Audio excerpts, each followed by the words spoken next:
नमस्कार, आप देख रहे हैं अपना बिहार। मैं हूं शुभे मिश्रा आपके साथ। चलिए करते हैं बुलेटिन की शुरुआत और बड़ी खबर बताएंगे पटना से, जहां शिक्षक बहाली के रिजल्ट पर बड़ी खबर सामने आ रही है। शिक्षक बहाली के रिजल्ट को लेकर एक बहुत बड़ा खुलासा हुआ है। न्यूज 18 इस गड़बड़ी का खुलासा कर रहा है। माध्यमिक के रिजल्ट में यूपी के अभ्यर्थी पास हो गए हैं। अभ्यर्थी चितरंजन कुमार का सामाजिक विज्ञान से रिजल्ट सामने आ गया है। रिजल्ट के बाद पश्चिमी चंपारण में डॉक्यूमेंट वेरिफिकेशन में भी वो सफल रही। बीपीएससी और शिक्षा विभाग का दावा फेल हो गया है। दूसरे प्रदेश के अभ्यर्थियों को माध्यमिक और उच्च माध्यमिक के लिए अनुमति नहीं दी गई थी। माध्यमिक और उच्च माध्यमिक के लिए एसटीईटी करना जरूरी था और एसटीईटी 2011 और 2019 में डोमिसाइल लागू किया गया था। तो ये बड़ी जानकारी आपको दे रहे हैं, ये बहुत बड़ी गड़बड़ी।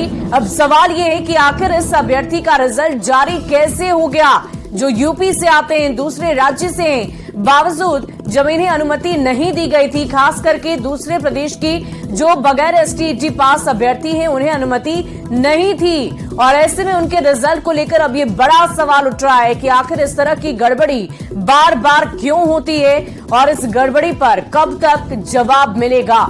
तो पटना से बड़ी खबर आपको बता रहे हैं, बड़ी जानकारी देते हैं आपको। बीपीएससी और शिक्षा विभाग का बहुत बड़ा दावा फेल हो गया है। पटना से बड़ी खबर आपको बता रहे हैं, जहां पर बीपीएससी और शिक्षा विभाग के दावे फेल होते नजर आ रहे हैं। तस्वीर हम आपको रिजल्ट की कॉपी इस वक्त आपकी टीवी स्क्रीन पर दिखा रहे हैं। देखिए, चितरंजन नाम के इस अभ्यर्थी जो दूसरे प्रदेश यानी कि उत्तर प्रदेश से आते हैं, यूपी से आते हैं, उनका रिजल्ट जारी किया गया है।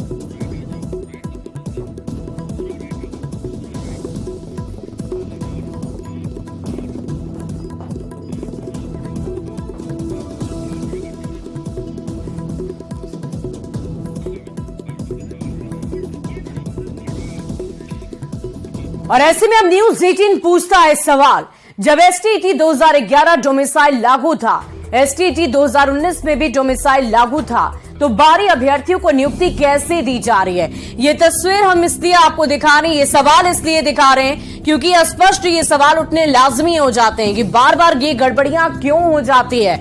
बाहरी अभ्यर्थियों को नियुक्ति कैसे दी जा रही है जब उन्हें इस बात की अनुमति नहीं है। दूसरे प्रदेश के अभ्यर्थियों को अनुमति नहीं है। उत्तर प्रदेश से अगर वो आते हैं तो इन्हें एसटीईटी पास करना ही होगा, बावजूद उन्हें कैसे रिजल्ट मिल गया। जब एसटीईटी 2011 और 2019 डोमिसाइल लागू किया गया है तो आखिर उनका रिजल्ट कैसे जारी किया गया, बाहरी अभ्यर्थियों को नियुक्ति कैसे दी जा रही है, ये एक और भी ज्यादा बड़ा सवाल है क्योंकि बार बार इस गड़बड़ी को लेकर सवाल उठते आए हैं। और अभ्यर्थी जो दूसरे प्रदेश से आते हैं, चाहे वो अन्य राज्य के हों, तो उन्हें एसटीईटी पास करना अनिवार्य है। और ऐसे में अगर वो उन्होंने एसटीईटी पास नहीं किया है तो उनका अगर रिजल्ट सामने है तो जाहिर सी बात है सवाल उठेंगे बीपीएससी पर भी, और साथ ही साथ नियुक्ति कैसे दी जा रही है इस पर भी सवाल उठने लाजमी हो जाते हैं। न्यूज 18 तमाम सवाल पूछता है।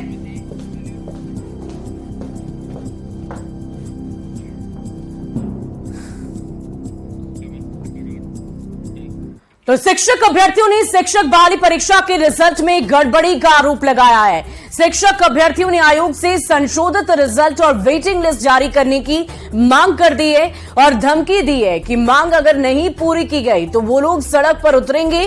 न्यूज 18 के पास भी गड़बड़ी के काफी सारे सबूत मिले। सवाल ये है कि शिक्षक बहाली में गड़बड़ी पर जवाब कब तक मिलेगा।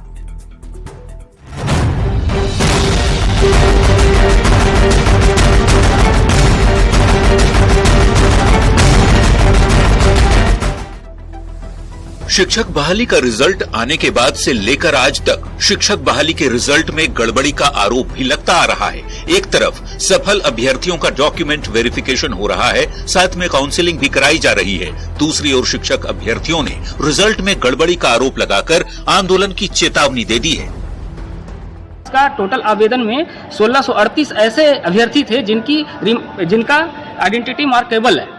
ठीक है, कुछ न कुछ उनके यहाँ दिक्कत है, लेकिन उनमें से जो हमारे नज़र के सामने है वो लगभग 700 से 800 स्टूडेंट ऐसे हैं जो रिजल्ट में अपना स्थान बना लिए हैं। रिजल्ट में उनका रोल नंबर है और डिस्ट्रिक्ट भी अलॉट कर दिया गया। शिक्षक बहाली के रिजल्ट में सबसे ज्यादा गड़बड़ी के आरोप उच्च माध्यमिक के कंप्यूटर साइंस के रिजल्ट पर है। आरोप है कि पहले फर्जी कैंडिडेट का रिजल्ट दिया गया, और अब डॉक्यूमेंट वेरिफिकेशन के बाद भी फर्जी कैंडिडेट का चयन हो जा रहा है। यही नहीं, एसटीईटी और बीटेक की डिग्री पर भी सवाल उठाए जा रहे हैं। आरोप है कि एसटीईटी और बीटेक की डिग्री नहीं लेने वालों का भी रिजल्ट निकला है। अभ्यर्थियों ने फर्जी अभ्यर्थियों की सूची जारी की है और ये सूची शिक्षा विभाग के अपर मुख्य सचिव के पाठक और बीपीएससी के अध्यक्ष अतुल प्रसाद को भेज दी गई है। न्यूज 18 के पास भी लापरवाही के सबूत हैं, जिसमें पश्चिम चंपारण की एक महिला शिक्षक अभ्यर्थी रिजल्ट के बाद डॉक्यूमेंट वेरिफिकेशन में भी पकड़ी ना जा सकी।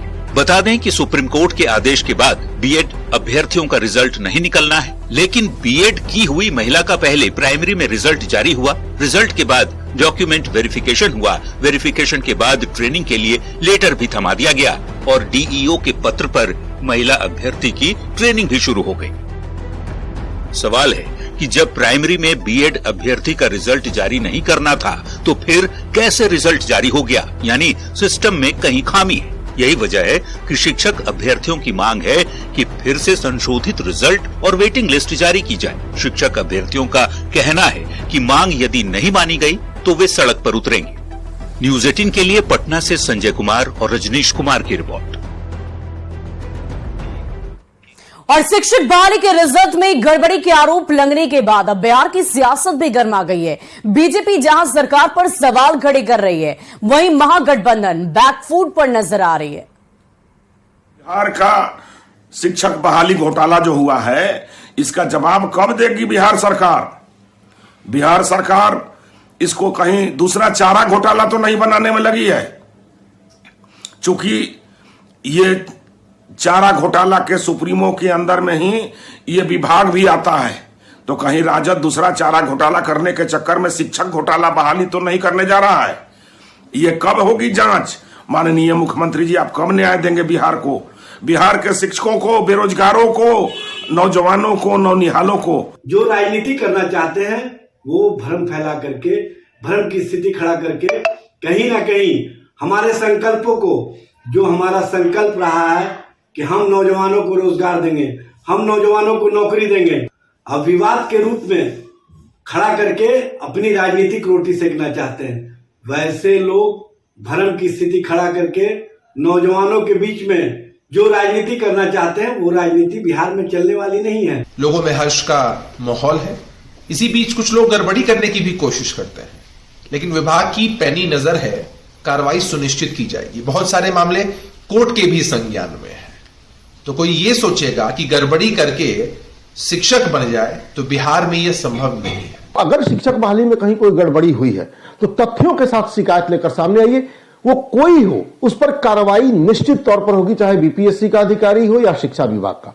लेकिन बिना तथ्यों के साथ अगर सिर्फ अफवाहों के आधार पर आप कुछ कह रहे हैं तो अफवाह फैलाने वालों पर भी कार्रवाई होगी, तय जानिए। वहीं शिक्षक नेता भी शिक्षक बहाली को लेकर सवाल खड़े कर रहे हैं। शिक्षक नेताओं का कहना है कि रिजल्ट से बिहार सरकार और बीपीएससी की छवि धूमिल हो रही है। जब पीआरटी में बीएड वालों को बाहर कर दिया गया था, तो फिर जब आपने डीएलएड का ही रिजल्ट दिया तो उसमें बीएड वाले अभ्यर्थियों का कैसे हो गया? और विभिन्न कहीं किसी जिलों में जो है बीएड वालों को औपबंधिक नियुक्ति पत्र वेरिफिकेशन के बाद दे दिया जा रहा है। वही हाल जो उच्च माध्यमिक और माध्यमिक में है कि बिना एसटीईटी किए हुए अभ्यर्थियों का रिजल्ट आ गया है, वैसे अभ्यर्थियों का रिजल्ट भी दे दिया गया है। हम बिहार सरकार और शिक्षा विभाग से मांग करते हैं, इससे छवि धूमिल हो रही है, सरकार की भी छवि धूमिल हो रही है, बीपीएससी की भी छवि धूमिल हो रही है। तो हम सरकार से मांग करेंगे कि वैसे लोगों को बाहर करके रिवाइज रिजल्ट जो है अविलंब बीपीएससी दे। और देखिए इस पूरी खबर की अधिक जानकारी के साथ पटना से हमारे संवाददाता रजनीश कुमार हमारे साथ लाइव जुड़ चुके हैं। रजनीश, क्या जानकारी है? जिस तरीके से बार बार तरह तरह की गड़बड़ी सामने आ रही है रिजल्ट को लेकर, कभी बीएड पास अभ्यर्थी जिनके रिजल्ट को पब्लिश करने की अनुमति नहीं दी गई है उनका रिजल्ट आ जाता है, और आज तो हद ही हो गई, दूसरे प्रदेश के वैसे अभ्यर्थी जिनके रिजल्ट को नहीं निकालने की अनुमति थी उनका भी रिजल्ट सामने आ गया। अब ऐसे में अभ्यर्थियों का क्या रिएक्शन है और इस पर क्या कार्रवाई की जाएगी आगे? देखिए शुभी, इसमें कोई शक नहीं है कि बीपीएससी ने काफी स्वच्छ तरीके से इम्तिहान लिया था, लेकिन रिजल्ट में इस तरह की गड़बड़ी होगी किसी ने उम्मीद नहीं की थी। और ये गड़बड़ी नहीं है, अब ये घोटाला की श्रेणी में आ रहा है, क्योंकि हमारे पास जो एविडेंस आ रहा है वो कहीं ना कहीं चौंकाने वाला है। सबसे पहले तो 1 to 5 बीएड का रिजल्ट दे दिया गया। रिजल्ट अगर दिया है तो डॉक्यूमेंट्स वेरिफिकेशन के दौरान वो जो अभ्यर्थी है वो पकड़ में नहीं आए। और दूसरा मामला भी पश्चिमी चंपारण से ही जुड़ा हुआ है, जहां उत्तर प्रदेश के चितरंजन कुमार जो 9वीं और 10वीं के सामाजिक विज्ञान में रिजल्ट पाए हैं, यानी वो रिजल्ट लाने में एक तरह से कामयाब हो गए, क्योंकि उन्हें अधिकार नहीं था 2011 और 2019 में जो एसटीईटी पास है वही जो है 9वीं और 10वीं के लिए इस बार शिक्षक बहाली में फॉर्म भर सकता था। ये रूल था, क्योंकि बिहार में उस वक्त डोमिसाइल नीति लागू थी, और जब डोमिसाइल नीति लागू थी तो दूसरे प्रदेश के बच्चे इसमें कैसे फॉर्म भरे। अब रही बात फॉर्म भरने के बाद, ना तो उसका फॉर्म रिजेक्ट किया गया चितरंजन कुमार का, और उसके साथ साथ जब बीपीएससी ने वेरिफिकेशन किया उस वक्त भी ये चितरंजन कुमार पकड़ में नहीं आया कि सामाजिक विज्ञान का जो अभ्यर्थी एसटीईटी का सर्टिफिकेट दिखा रहा है ये फर्जी है या सही है। अब इसके बाद रिजल्ट जारी हो गया। रिजल्ट के बाद पश्चिमी चंपारण में इसने डीवी भी करा लिया, डॉक्यूमेंट्स वेरिफिकेशन भी हो गया, और यहां पर भी सफलता हासिल कर ली इसने। और इसके बाद इसे बतौर ट्रेनिंग के लिए लेटर भी दे दिया गया। इससे बड़ी हैरानी क्या होगी कि जब अयोग्य अभ्यर्थी, फर्जी अभ्यर्थी जब सफलता हासिल कर रहे हैं और पूरा विभाग, शिक्षा विभाग, बीपीएससी मौन है, तो निश्चित रूप से सवाल है, और सवाल कई है।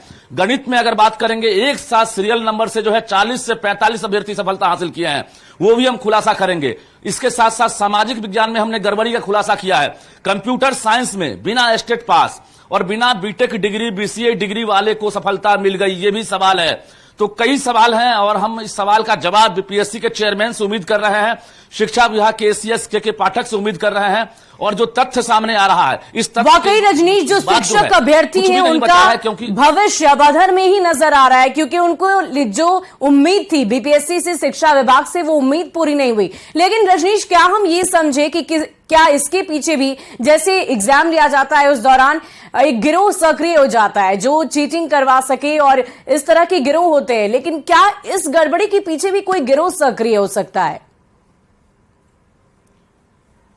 बिल्कुल गिरोह सक्रिय होगा, आपने सही कहा। और हम बता दें आपको कि शिक्षा विभाग ने यह इशारा दिया था कि डॉक्यूमेंट्स वेरिफिकेशन के दौरान आयोग ने भी कहा था कि वैसे अभ्यर्थी पकड़ में आएंगे, लेकिन अब तक कहीं से भी कोई गिरफ्तारी की खबर नहीं आई है, ना ही डॉक्यूमेंट्स वेरिफिकेशन के दौरान रिजेक्शन की खबर आ रही है। तो सवाल तो उठेगा ही, क्योंकि बिहार में मेरिट घोटाला जो है साफ तौर से दिख रहा है, और जो बिहार के जो योग्य अभ्यर्थी हैं, जो मेरिट में एक तरह से जगह बना पाते, उनकी जगह पर जो है एक तरह से हकमारी की गई है। उत्तर प्रदेश या बाकी प्रदेश के जो लड़के हैं जो हाई स्कूल और +2 के लिए योग्य नहीं थे, उनका सिलेक्शन हो गया है। अगर ये टीचर बनते हैं तो निश्चित रूप से सवाल उठेगा, और शिक्षा विभाग इस सवाल का जवाब शायद ना दे तो और भी शक पैदा होगा। जी बहुत बहुत शुक्रिया रजनीश, हमारे साथ जुड़ने के लिए, तमाम बातचीत के लिए। और बड़ा सवाल तो यह है कि शिक्षक बहाली में अब गड़बड़ी पर जवाब कब तक मिलेगा, कब तक इस तरह की गड़बड़ियां होती रहेगी, और जो योग्य शिक्षक अभ्यर्थी हैं उनके भविष्य का आखिर आगे क्या कुछ होगा। तो सवाल कई हैं, और देखना होगा कि बीपीएससी और शिक्षा विभाग की तरफ से कब तक इस सवाल का जवाब मिलता है। और देखिए, शिक्षक बहाली में गड़बड़ी पर जवाब कब मिलेगा, ये बड़ा सवाल बना हुआ है। बिहार में शिक्षक बहाली के रिजल्ट आ गए, और रिजल्ट आने के बाद ये सवाल लगातार उठ रहे हैं। रिजल्ट में गड़बड़ी के आरोप लग रहे हैं, और आरोप ये कि कम अंक पाकर भी सिलेक्शन हो गया है, ज्यादा अंक वालों का रिजल्ट नहीं निकला, वो भी फेल हो गए। और यही नहीं, कुछ बीएड अभ्यर्थियों का भी रिजल्ट निकाल दिया गया, जबकि सुप्रीम कोर्ट के आदेश के बाद बीएड अभ्यर्थियों का रिजल्ट नहीं निकाला जाना था। शिक्षक अभ्यर्थियों का आरोप है कि वेरिफिकेशन में भी गड़बड़ी हो रही है, गलत डॉक्यूमेंट वालों को भी पास कर दिया जा रहा है। बड़ी बात यह है कि आयोग भी मानता है कि कई लोगों ने फर्जी डॉक्यूमेंट लगाए थे। न्यूज 18 के पास भी गड़बड़ी के बहुत सारे सबूत मिले हैं। आयोग पर दूसरा सबसे बड़ा आरोप है कि जिन जिलों का अभ्यर्थियों ने चुनाव किया था वो उन्हें नहीं मिले। रिजल्ट में गड़बड़ी का आरोप लगाकर अभ्यर्थी कई सवाल खड़े कर रहे हैं। अभ्यर्थी अब परीक्षा परिणाम को लेकर बेहद आक्रोशित हो गए। अभ्यर्थियों से कोई अधिकारी मुलाकात तक नहीं कर रहा। रिजल्ट में गड़बड़ी को लेकर अधिकारी चुप्पी साधे बैठे हैं, मौन हैं। और शिक्षकों की बहाली पर अब बहुत सारे सवाल उठ रहे हैं। सवाल ये कि आखिर इस गड़बड़ी का जवाब कौन देगा, जो योग्य शिक्षक अभ्यर्थी हैं उनके भविष्य का क्या होगा, उनके इन सवालों का जवाब कौन देगा। और इन आक्रोशित शिक्षक अभ्यर्थियों की तरफ से बार बार आंदोलन को लेकर चेतावनी दी जा रही है। अगर अगर जल्द से जल्द शिक्षा विभाग की तरफ से जवाब नहीं दिया जाता है तो ये शिक्षक अभ्यर्थी आंदोलनरत होंगे।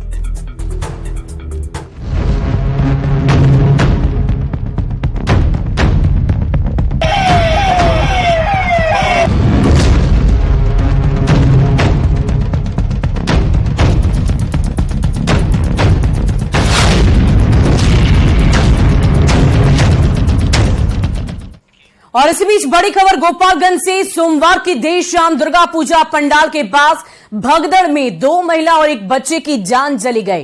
घटना राजा दल पूजा पंडाल के पास हुई है और इस भगदड़ में 17 लोग जख्मी हो गए जिन्हें सदर अस्पताल के इमरजेंसी वार्ड में भर्ती किया गया है। डीएमएसपी खुद घायलों के इलाज और राहत बचाव कार्य को लेकर लगातार नजर बनाए हुए हैं। वहीं इस हादसे के बाद डीएम ने यहां पर मेले को बंद करा दिया है और राजा दल पूजा पंडाल में लोगों के जाने पर भी रोक लगा दी गई। पूरी घटना की जांच शुरू हो गई है। अल्पसंख्यक कल्याण आयोग के अध्यक्ष रियाजुल हक राजू ने सदर अस्पताल में घायलों की स्थिति देखी। आपको बता दें कि नगर थाना क्षेत्र के रेलवे स्टेशन रोड स्थित राजा दल पूजा पंडाल जो शहर का सबसे आकर्षक पंडाल था, वहां पर सबसे ज्यादा श्रद्धालु जुटे हुए थे और लोगों का ये आरोप है कि इतनी भीड़ के बावजूद पर्याप्त संख्या में पुलिस बल की तैनाती नहीं की गई। वहीं दुर्गा पूजा मेला में भगदड़ के बाद का ये वीडियो सोशल मीडिया पर बड़ी तेजी से वायरल हो रहा है। 2 तस्वीरें इस वक्त आपकी टीवी स्क्रीन पर है। दुर्गा पूजा में भगदड़ कैसे मची इस पंडाल में, उसकी तस्वीर हम आपको दिखा रहे हैं। राजा दल पूजा पंडाल में भगदड़ की ये तस्वीर इस वक्त आप देख पा रहे होंगे। 10 से ज्यादा लोग जख्मी बताए जा रहे हैं, कई लोगों की जान चली गई। अब सवाल यह है कि जब इतनी भीड़ थी तो पर्याप्त संख्या बल में पुलिस बल की तैनाती क्यों नहीं की गई। हालांकि कुछ पुलिसकर्मी इस वीडियो को नजर आ रहे होंगे, लेकिन भीड़ इतनी बेकाबू हो गई, लोगों को रोक पाना मुश्किल हो गया। एक दूसरे के ऊपर लोग चढ़ने लगे और इसी की वजह से एक बच्चे को बचाने के दौरान ये बड़ा हादसा हो गया।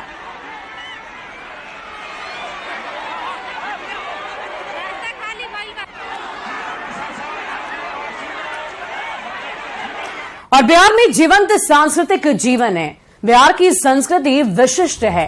त्योहारों में उमंग और उत्सव का माहौल हर ओर रहता है, लेकिन छोटी छोटी गलतियों की वजह से त्योहार मातम में तब्दील हो जाता है। छठ, कार्तिक पूर्णिमा, दीपावली, जीतिया जैसे कई त्योहारों में अक्सर हादसे होते रहते हैं। हर त्योहार में डूबने से मौत हो जाती है। न्यूज 18 एक जिम्मेदार चैनल के नाते सतर्क रहने की अपील आपसे बार बार कर रहा है। आने वाले पर्व को लेकर भी आप बहुत सतर्क रहें। हर चीज की जवाबदेही सरकार पर नहीं छोड़ सकते हैं। हमारी भी कुछ जिम्मेदारियां हैं, उन जिम्मेदारियों को हमें समझना होगा। त्योहारों में हम खुद सावधानी अगर नहीं बरतेंगे तो इस तरह के हादसे बार बार होंगे और कई बार होंगे। भीड़ भाड़ वाली जगह पर जाने से खुद को बचाना होगा। अपने परिवारजनों को, अपने बच्चों को समझाएं और जहां भीड़ ज्यादा होती है वहां पर आप ना जाएं। नहाने के वक्त खतरनाक घाटों की पहचान करनी होगी। साथ ही साथ दीपावली में पटाखा फोड़ते वक्त भी सतर्क रहना होगा। सतर्कता ही हमें हादसे से बचा सकती है। इसलिए अपने आप को एक जिम्मेदार नागरिक के तौर पर रखें। अपने आसपास के लोगों को, अपने परिवारजनों को समझाएं बुझाएं और सावधानी हटी तो दुर्घटना घटी। इसलिए अपने आप को सतर्क रखें, सचेत रखें ताकि इस तरह के हादसों से आपको या आपके परिवार को दो चार ना होना पड़े। और फिलहाल इस बुलेटिन में अभी के लिए बस इतना ही। आप बने रहे न्यूज 18 बिहार झारखंड के साथ।